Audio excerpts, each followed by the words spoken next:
Tafadhali, ili uweze kuwa mtu wa kwanza kutazama video zetu, bonyeza maandishi yaliyoandikwa subscribe hapo chini ya video hii, na kisha itatokea alama ya kengele, nayo utaibonyeza mara moja, na utakuwa umejihakikishia kuwa mwanafamilia wetu na autopitwa na taarifa mbalimbali za michezo ambazo zina trendi ndani na nje ya nchi ya Tanzania. Miongoni mwa taarifa kubwa kwa sasa ambayo imekuwa ikizagaa katika mitandao ya kijamii ni kuhusiana na usajili wa mchezaji Elie Mpanzu, ambapo tunafahamu mwezi wa 6 tutaelekea katika dirisha kubwa la usajili, ambapo virabu vikiwemo Simba, Yanga, Azam na zingine ambazo zinashiriki katika ligi kuu zitaanza utaratibu wa kuweza kuboresha vikosi vyao, ikiwemo kuachana na wachezaji ambao wamemaliza mikataba, lakini pia kusaini wachezaji wapya ambao watakuja kuongeza nguvu katika maeneo ambayo yameonyesha upungufu au utendaji mbovu katika msimu huu uliopita. Sasa moja kati ya wachezaji ambao wamekuwa wakitajwa au kuhusishwa na kusajiliwa kutoka klabu ya Simba Sport Club kwenda katika klabu ya Yanga ni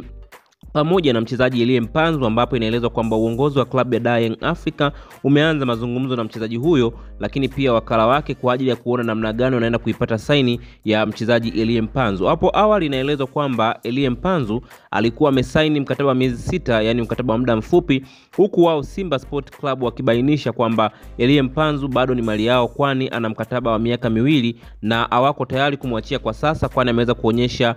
matokeo chanya ambayo ameweza kuisababisha klabu ya Simba Sport Club leo hii tunazungumzia imeweza kufika katika hatua ya fainali ya kombe la shirikisho. Sasa leo hii mchezaji mwenyewe Elie Mpanzu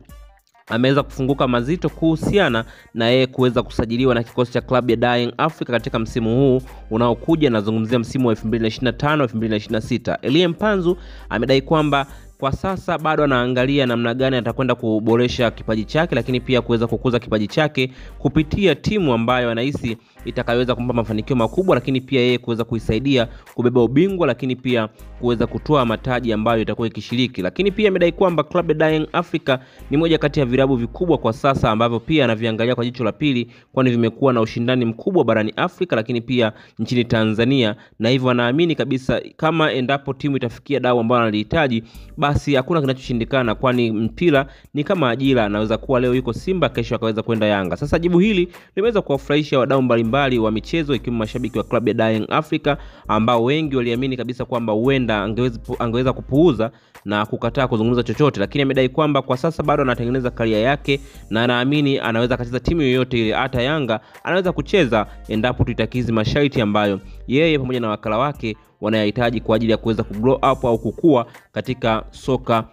la Afrika. Wewe kama shabiki unalipi la kuzungumza? Tuachie maoni yako hapo chini ya comment section, lakini usisahau kusubscribe, kulike na kucomment.